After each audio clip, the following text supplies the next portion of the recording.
I once had a coach tell me that weights make you stronger, but bands make you smarter. And today we're going to be exploring how to use bands to improve tension control, to improve your ability to get better results in any workout you ever do for the rest of your life. All of your success in the gym, whether you're training for performance, health, muscle, or strength, boils down to how well your nervous system can generate tension into your muscles. And unfortunately, in our modern society, we're all hunched over, bent over, sedentary lifestyles, and our tension control is eroding faster than a sandcastle in a hurricane.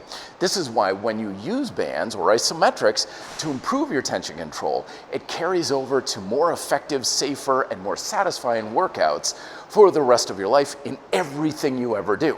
Now, improving tension control is simple, but it can be a little bit tricky because most of the time, our tension control is kind of like our breathing habits or our body language. We can consciously modify and improve it, but most of the time it's just running on subliminal subconscious autopilot. So that's why if you have poor tension control, like in your lats, it doesn't matter how many back exercises you do that are supposed to work the muscle. If you're not really engaging it or used to using it on a habitual basis, you're never really going to use it that much. It's never going to get all that bigger and stronger, no matter how hard you work. Now, in the past, I've talked about isometrics being superior for improving tension control. This is because your mind kind of works like a computer. If you're doing activities that require a lot of coordination and skill, your mind is much more preoccupied with trying to handle 20 different things at once. So the ability to properly engage or improve the engagement of your muscles gets really shoved down the list. But when you're not doing anything that requires a lot of coordination, you can put all of your focus on just engaging the muscle better, which helps you improve it to a much faster degree.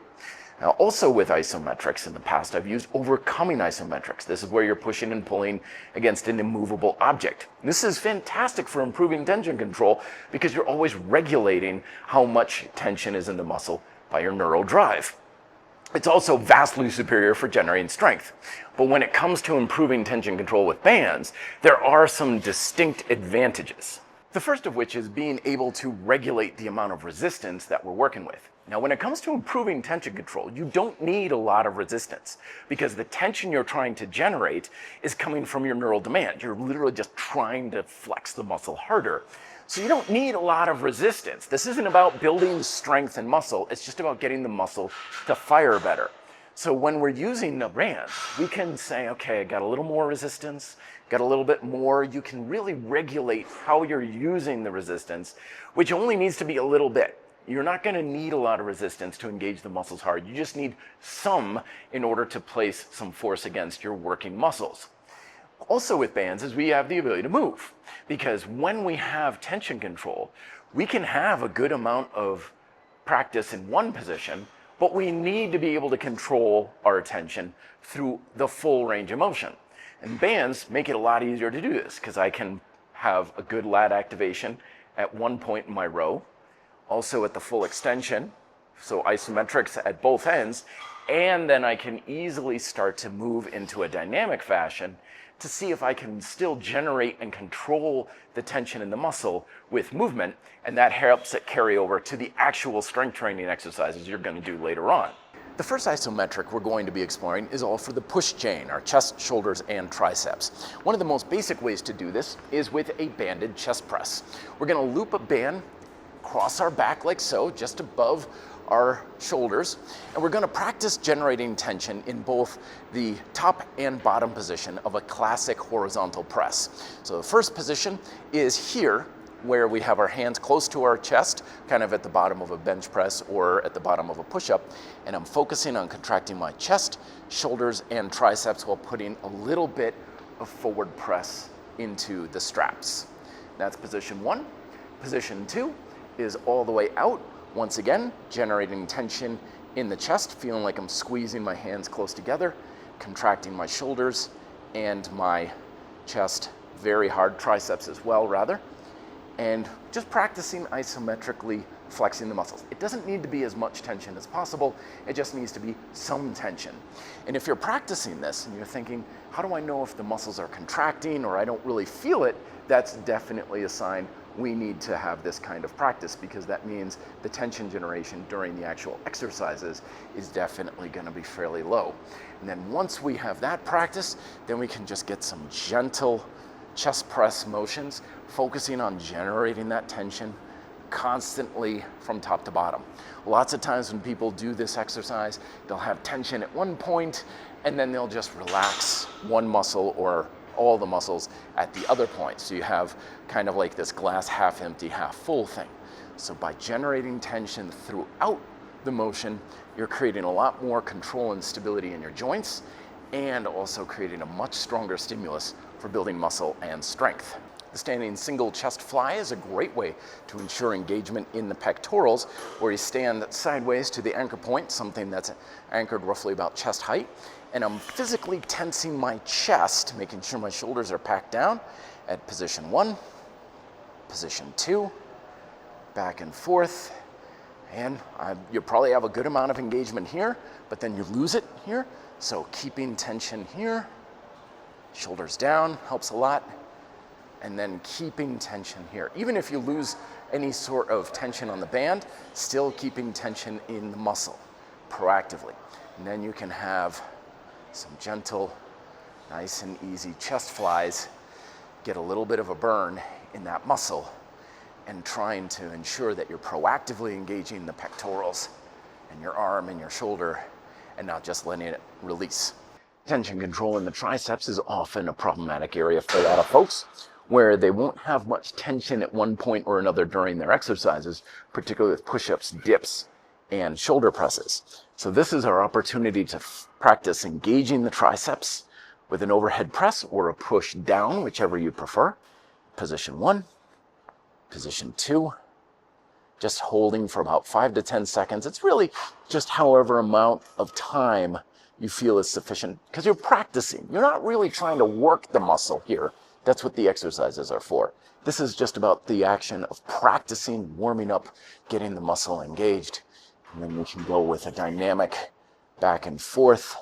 Use whatever speed you feel is best. Usually you're going to be better off with a slower tempo to practice tension control, but you can certainly pick it up a little bit if you feel that helps you to engage the muscle to a higher level. Standing shoulder presses are really great for ensuring strong, stable shoulders for things like handstands and overhead presses.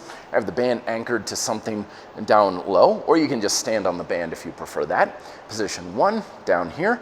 Usually people are fairly relaxed here, and they're not really engaging the triceps and the shoulders. They're just kind of holding the position with as little tension as possible.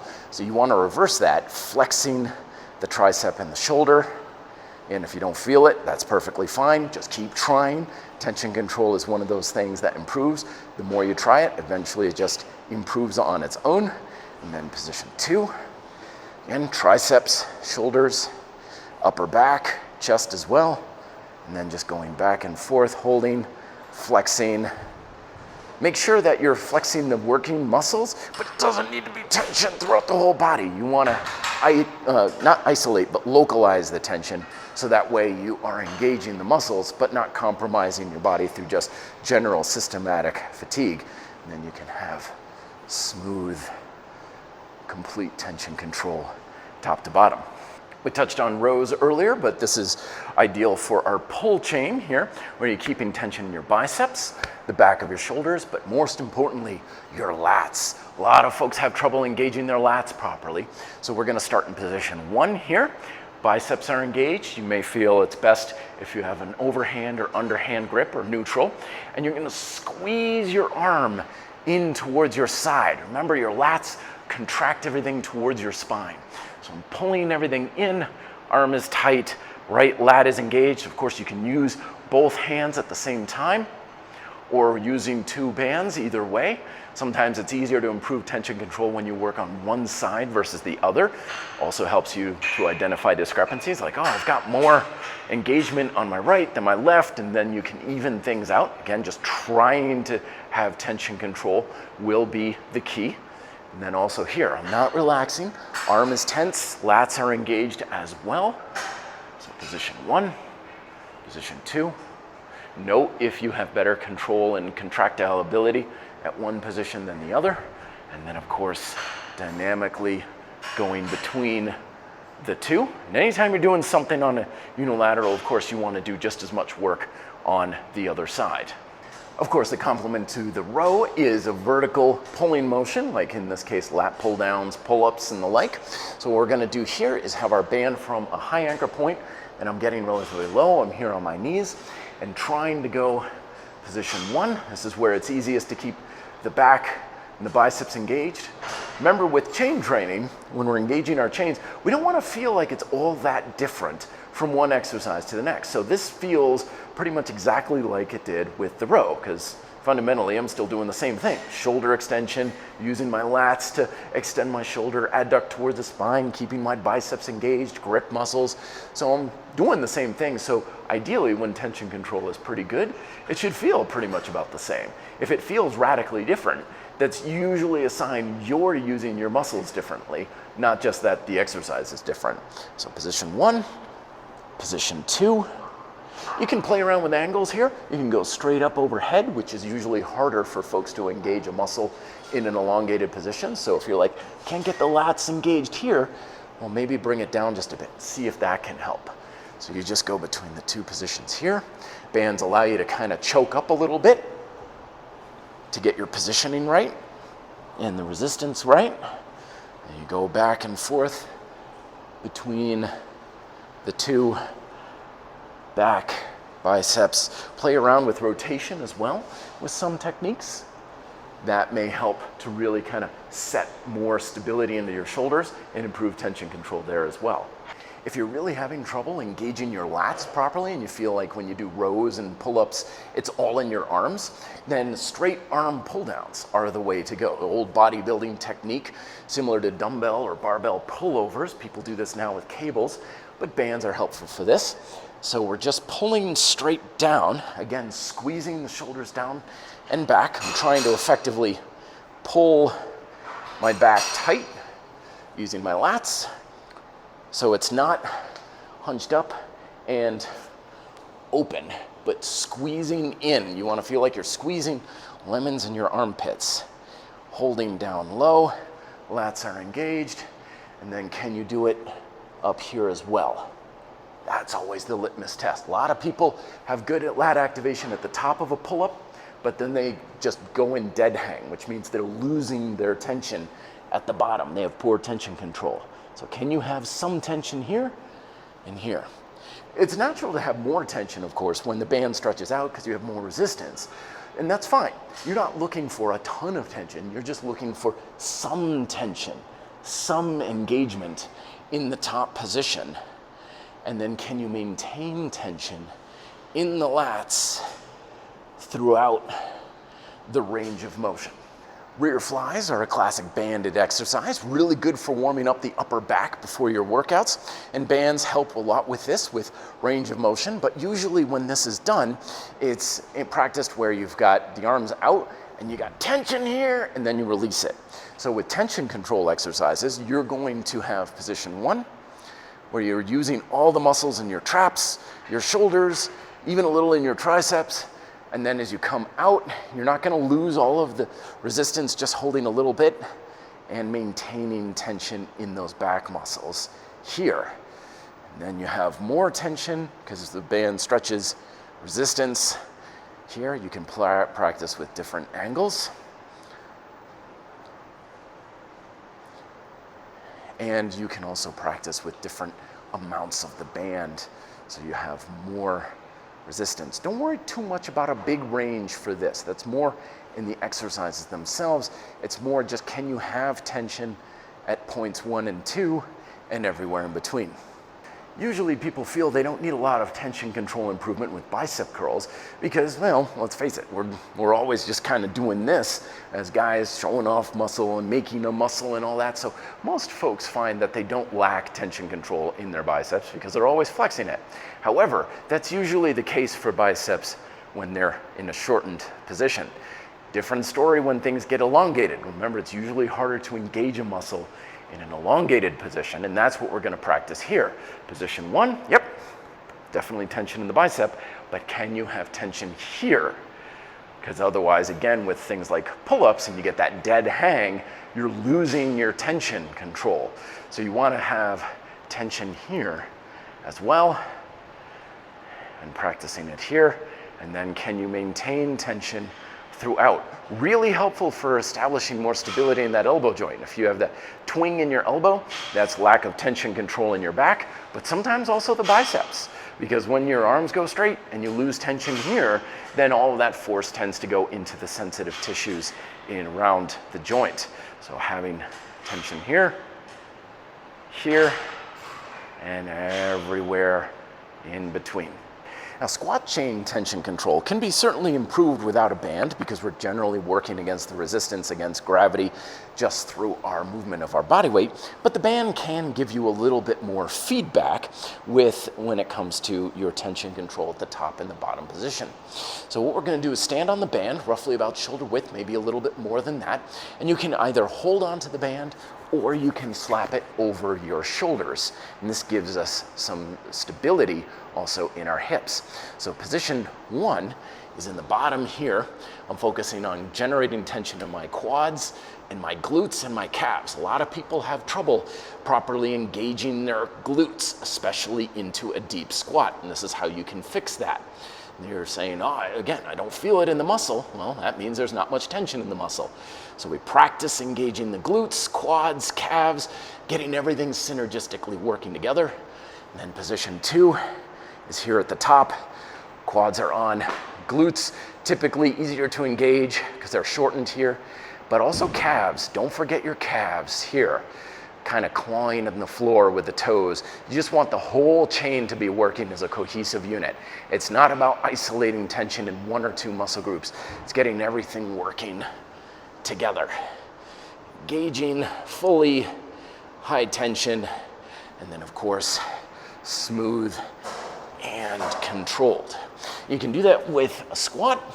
You're also welcome to do it unilaterally in a lunge, which lunges are basically unilateral squats. We'll put it over bandolier style, calves, quads, hamstrings, glutes, everything's engaged. You can do this with your knee on the ground, or you can do it with it raised, whichever you feel is easier.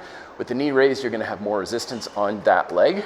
So if you lift up your knee and all of a sudden your glutes or your calves just go out, and then keep the knee on the ground, because we're not trying to work the muscle again. We're just trying to contract it better and get it all working. So position 1, position 2, quads here, going between the two, 5 to 10 seconds again, and then can you keep the tension throughout with range of motion? Tension control in the hips is often problematic because we're sitting around so much. So when it comes to working hip flexors, extensors like our glutes and our hamstrings, adductors and abductors, these muscles are largely out to lunch and fairly sleepy. So while you're doing your exercises that are supposed to be working them, they're often not getting the engagement and stimulus they need. So bands are really good at improving your tension control for your hips. All we're gonna do is simply slip the band around our ankle. Now it helps to hold on to something for stability. You don't wanna make this a balance exercise, of course, but in this case, I got nothing. So I'm just gonna have to rely on this leg, which isn't always terribly bad because your hips work together synergistically. So as I'm practicing isometric abduction, this hip is also working to pull across. So I've got my hips working here, but also here, making sure that you've got good work in both positions. I'm not relaxing, not trying to set the foot down, and this is working my abductors. And then of course, getting both. Then you have your extensors, your glutes and your hamstrings. Lots of folks have trouble with this one. Glutes are out to lunch much of the time. So I'm using the band to effectively pull my leg backwards. So my glutes and my hamstrings, that's also a key component, is can you get your glutes working with your hamstrings? Integrate, don't isolate. So if you're like, yeah, I feel it all here, but not in my hamstrings, that's a sign improving tension control is warranted for the entire back side. And then you can come forward, still engaging here, or do you let it relax? Position 1, Position 2, and then between the two, if you come forward a bit, you can even come back, play around with body position. You may find it's easier to engage the muscle in certain positions, and if you find something like, oh, it's easier for me if I am closer to the anchor point or further away, that's great, because that's all you need is just more tension. You're not, again, this is not about working the muscle. It's just about getting it to light up and engage. So now adductors. So I'm pulling in, position 1, position 2. I've got it around my ankle or around my foot. This leg is working to stabilize. The other one is working to move. Just everything is working in both positions, and then can you maintain the tension throughout your range? And then of course we have hip flexion. Now with flexion, it's fine to do this with legs straight, but you may find it's a little bit more practical to do it bending. So my hip flexor is still tight here as well. Tight, that tensor fascia lata. If you got IT band work, IT bands are tight like you're a runner, this can be very effective for improving that tension control right in that IT band muscle, that TFL. And again, hold on to something if balance and stability is a challenge, because it's not about stability, it's about tension control. And as always, make sure you get both sides, both hips in all 4 directions. Tension control in the abdominals is often challenging, again, largely just due to sedentary living, sitting and hunched up over time. We're not using our abs very much, so engaging them at will compromises our core training across the board. Luckily though, tension control for the abs is pretty easy, high anchor point band. Using your arms nice and straight, it's similar to like a pull down, but instead of focusing on shoulder extension, we're gonna focus on abdominal flexion. Think of like a crunch. Sometimes people will do this with their band by their head to give them a little more control. Whatever seems easiest to you, but the point is to stand upright with the band lightly tense, and I'm contracting my abs right here as if I'm trying to pull the band closer to my hips, and then the other position is in a crunch position. Tilting my pelvis up, getting a lot of engagement in my abdominals. Usually this is where people will feel the crunch and they're like, oh yeah, it's working, it's good. But then they lose it here. So can you keep your abs tense in an upright position? I'm not arching my back very much. I'm still keeping my rectus abdominis engaged. Position 1, position 2, and then can you get a full range of motion? Helps with a stable, wide base for your feet. And can you keep your abs engaged? Also very handy for oblique work. So can you engage your obliques here? I'm just doing the same thing, just off to the side. And can you keep your right obliques engaged? 1 and 2. Make sure to get it on both sides. Banded deadlifts can do wonders for the tension control in the posterior or the extension chain. So calves, hamstrings, glutes, all the muscles in your back, as well as your rectors. For this, what you're gonna do is you're gonna stand on the band, and usually what I like to do is double up. So I'm not just grabbing one half of the band, but both halves. So the band is looped underneath both feet here. And then from here, we have position 1 in the top position.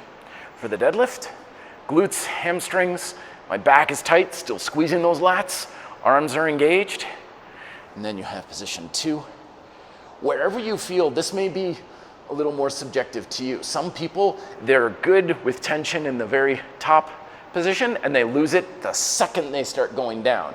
If you ever feel like, oh, deadlifts are all on my lower back, that's why. You're losing the tension in the muscles, so it's going all into your joints, which your lower back is one. So if you only can get a couple inches while maintaining that tension, that's fine. But if you can get really low and still keep tension in your glutes, hamstrings, and erectors, that's even better. So you 1, 2, pay attention to what muscles seem to let go. It's like, oh, it's still in the glutes, but I'm losing it in the shoulders, for example. Everything tight, just contracting the muscles hard. You're just using the resistance for a baseline. You're not using it to force the muscle to work hard. You're doing that with your concentration. And then, of course, you have your dynamic tension control. Helps to have a pause sometimes in position 1 and 2, just to ensure you're setting tension while you're moving between the 2 points. And then finally, we have tension control for the lateral chain. This is all the muscles on the side of the body, your obliques, your hips, your lats. It's the same muscles we've already worked with other exercises. It's just gluing it all together on the side of the body so they're using each other, you're using it as a cohesive unit. For this, we have a band on a high anchor point. You can also do this just pressing down on a table, but again, the band gives us a bit more versatility.